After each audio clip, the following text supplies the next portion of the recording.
costs about $8 in material to manufacture, and all of our designs we release under open source licenses, so people around the world are able to make them for themselves or someone in their community can manufacture them. So up until now it's been through crowdfunding and utilising my redundancy payout from Toyota. So I lost my job about 19 months ago, and I decided to invest that redundancy payout in trying to make this dream come to life. So I've had a lot of support from people, not only from around the world, but from our community that have really come and made this something big. How do you resist the pressure of, say, commercially sold Yes. open to that as a way to balance what you're doing for free? Yeah. So I believe that anyone who needs a device to improve their quality of life, any sort of prosthetic, no one should have to pay for that. So all of our designs are released under a non-commercial license, so you're not actually allowed to sell or profit from those designs, but you're free to modify the design and suit it to your own purpose. But in releasing the designs open source, I'm also wanting to encourage bionic and prosthetic developers around the world to look at their own designs and find a way to bring their costs down to make them more accessible around the world. This is a prosthetic arm. The prosthetists and orthotists in Australia are among the best in the world. But they are fitting up parts that are very, very expensive. So this arm costs between $10,000 and $15,000, and a child will grow out of that in about 6 months. So it's like buying a child a pair of shoes every 6 months that costs $15,000, right? So it's difficult not only in Australia but in most parts of the world to get funding for this sort of thing because the kids grow so quickly. But I think with 3D printing, to be able to manufacture, this costs $8. The kinetic finger that my friend was able to play the piano costs $1 to manufacture.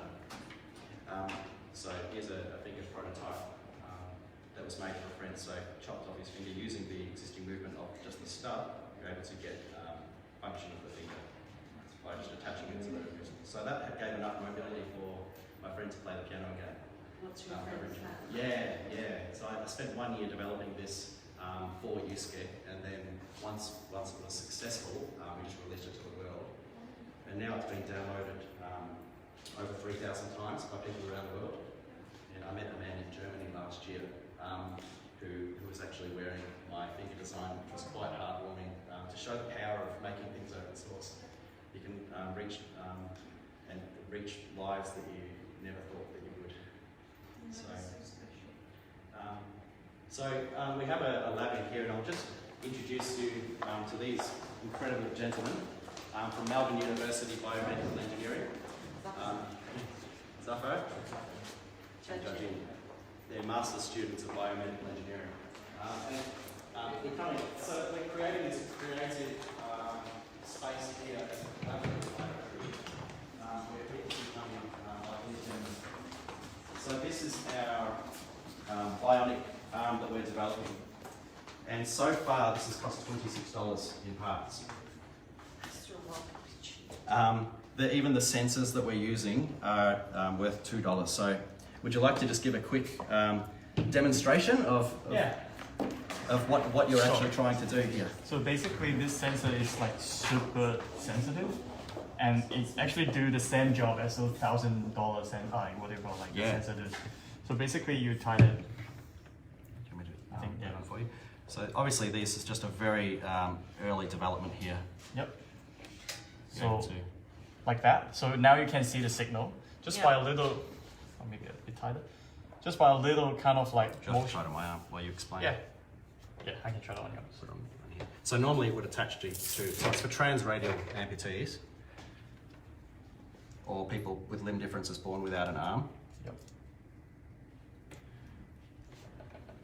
And you can see that it's not just an open or close of the hand.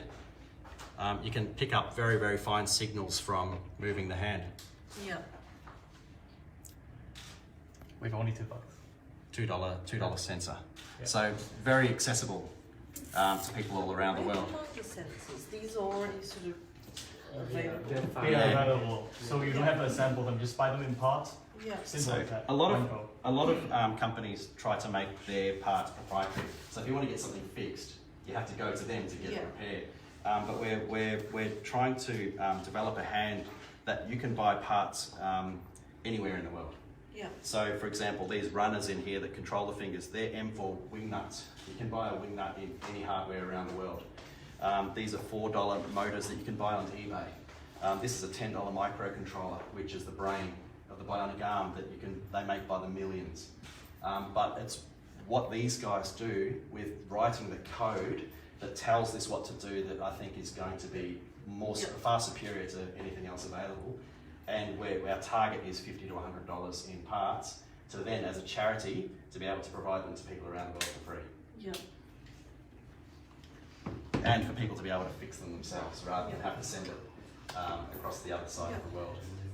Which is enough, Out in the field, like when we were working on prosthetics, in general scale, we use a sensor that detects motion, but it usually catches more noise than something meaningful, and because of that, there's a lot of hassle to deal with it. But with something like that, it becomes and that's considered as a medical device, so that's highly regulated. With this one, easy. Yeah, just buy it. Yeah, Just buy it buy anyway. it, yeah. So if you'd like to just quickly, we can show you upstairs where we actually manufacture the hands.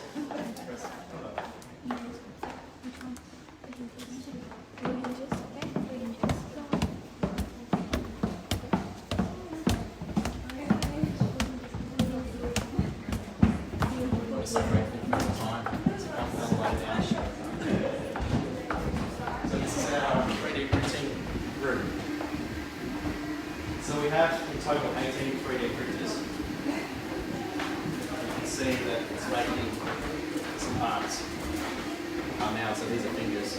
And it can make many, many parts at once. And all of this material that's being made into the hands is a biodegradable plastic as well. So it's actually derived from cornstarch. So I think the importance of not only making things available, but in a responsible way. Yeah, sustainable way. So you girls, would you like to go to Simone and Caitlin? If they'd like to give a quick run over of why have we got so many printers? Because if you split the hand up, so if you look over here, we've got the fingertips going here, and we've got a palm going on here, and a gauntlet here. It means that instead of having to wait 15 hours or 20 hours for a hand to print, you can print the whole hand and put it together in 5 hours. So it's really about efficiency, and you get to switch over hands quicker, and people get their hands quicker, so faster. Yeah. So these two girls are work experience students from New Haven College, and they've been just absolutely amazing in the amount of support, even helping to paint the whole factory over their summer break. And now they're learning all about 3D printing. It's incredible to have them as a part of our volunteer team. It's very easy to buy. Yeah, so these printers are worth about $1,200 each. But you can actually print them on we have a $200 Aldi printer here, which would give you pretty much the same result. So the parts that we print in sub-assemblies, you can actually make it on this $200 machine. And this you could actually run off a solar panel in the desert, which goes to show the ability to be able to then manufacture in all parts of the world.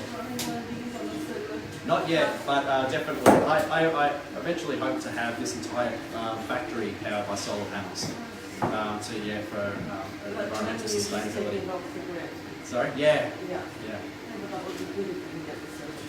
Yeah. If there are any solar companies that want to sponsor us, that would be wonderful. Yeah. Yeah. But that's the ultimate goal, to be completely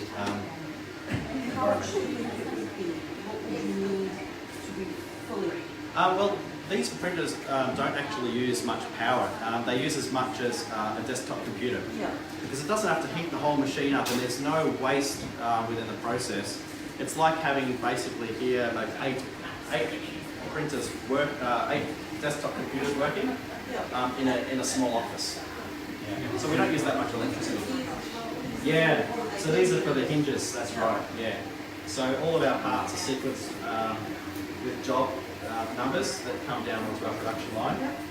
And these are hinges that we use in the wrists and they're all printed as well. And we're able to cut leather parts and parts for the sensors using laser cutters as well.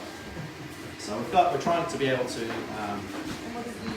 These are molds that so these are 3D printed as well. And we're able to make the grippy fingertips for our hands by making the molds and then using a skin-safe silicone. Yeah, that's right, and there's the thumb. Yeah, so we make 34 different sizes of hand, in left and right. When required, we're making a hand that's, for example, 92.5% scale. We will then make one set of the hinges, so it's just in time, only making what we need when we need it. Yeah. Thank you. And that someone's donating.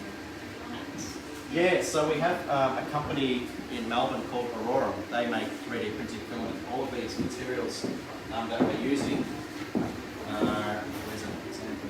Yep. So this silver material to make the hands has been donated by a company called Aurora in Keysborough in Melbourne that make a really amazing And filament. also one more. Great. From the Queensland. You've got lots of pyramids. Yeah, and we've received donations of material as well from places all around Australia as well. So And they use cornstarch. yeah, that's correct. So it's called PLA, which derives the lactic acids from cornstarch to make a biodegradable plastic. So if you were to compost this, microorganisms in the ground would be able to eat that and degrade the plastic. Unlike petrochemical plastics that take 500 to 1,000 years to biodegrade. So it also doesn't have any nasty chemicals in it as well, which can leach into the skin. So yeah, it's a really good solution, and it's very easy to print as well, and available in any part of the world. All right, so should we go downstairs?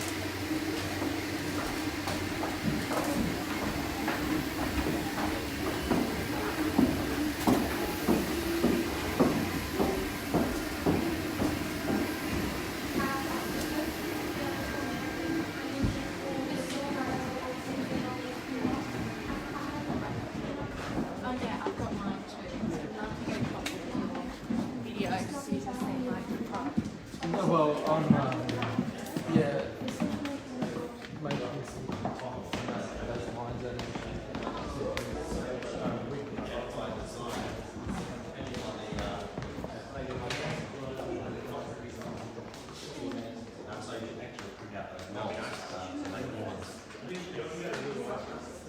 Yes, I do actually. Yeah, I think they're somewhere in the lab, some of the earlier prototypes. Yeah, but this is what I was explaining about a test palm. So we will just send that out, which only requires a few minutes to put those hinges in, but then we can get a confirmation that it's made to the right size before we send out the hand. Yeah, and then we ask them if they'd like to compost it or keep it. All right, so should we, where should we do the presentation? We should do. Those are great.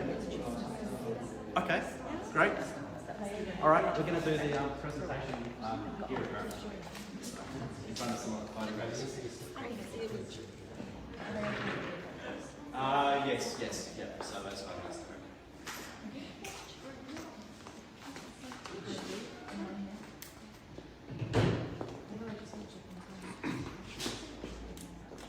Yes, yeah, and 18.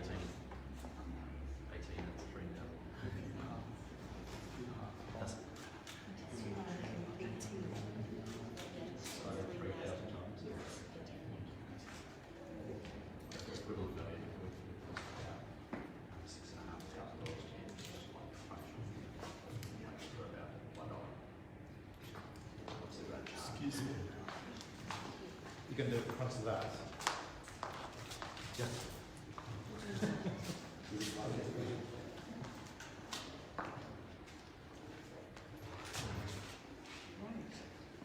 I'm going to read the citation now. First of all, can I say it's wonderful to be here, and thank you to your team. Matt, you mustn't blush, but you can if you like. Not that we can control these things. I'm delighted to be here today to make the presentation to Matt Bowtell, if that's how you pronounce it, as a Commonwealth Points of Light.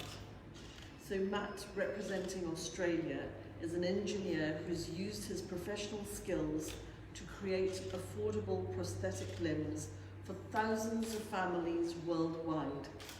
While traditional prosthetics can cost up to $6,000, Matt's revolutionary kinetic finger can be made for under $1. Determined to make prosthetic limbs affordable, Matt began designing prosthetic hands that could be created quickly and cheaply by a 3D printer. Rather than license his designs for profit and personal commercial gain, Matt has made them freely available to download online so anyone can recreate them. Matt's designs have been downloaded more than 3,000 times, saving recipients around $18 million.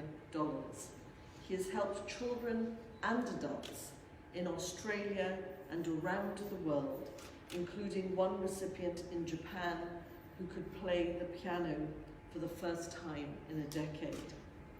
And if I may add my own words, Matt, you really represent the values in the Commonwealth.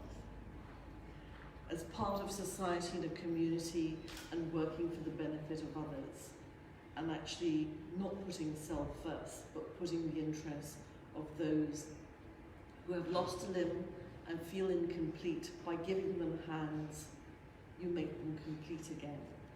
And I think that restores their confidence in the possibilities of what life can offer and what they can realize in their own lives.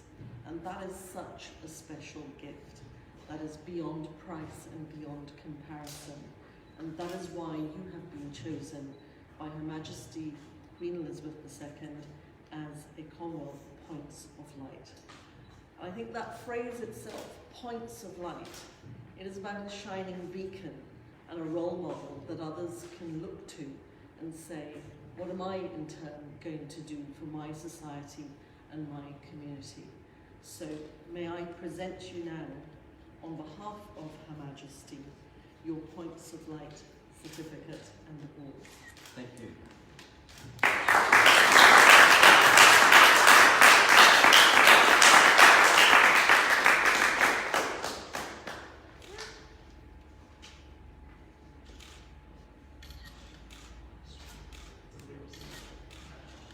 Wow, thank you. And that is a real signature.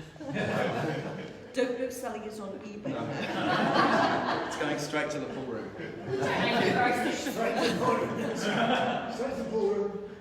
Thank you. Look, I'm extremely honoured to receive this very kind recognition from Her Majesty the Queen. Look, I never set out to receive any sort of award or recognition for my volunteer work. But it's times like this to get that recognition that gives me that tap on the shoulder to say that Free 3D Hands is on the right path, and it gives me a lot of motivation and energy to continue accelerating the work that the team of volunteers are doing for Free 3D Hands. I think as a society we have a responsibility to look after people who have a limb difference or any sort of disability. And for me as an engineer, I just see that as my obligation to help those people. And we've had some absolutely incredible support from people around Australia and around the world who also believe that. And I think as a country, I think moving forward, we're going to have, the next generation are going to have that mindset, and I'd like to encourage prosthetic and bionic innovators around the world to collaborate, and so that we can ultimately achieve our goal, and that is helping the people who need these devices. So thank you so much for this this honour in receiving this award. Thank you. On behalf of my team at Free 3D Hands.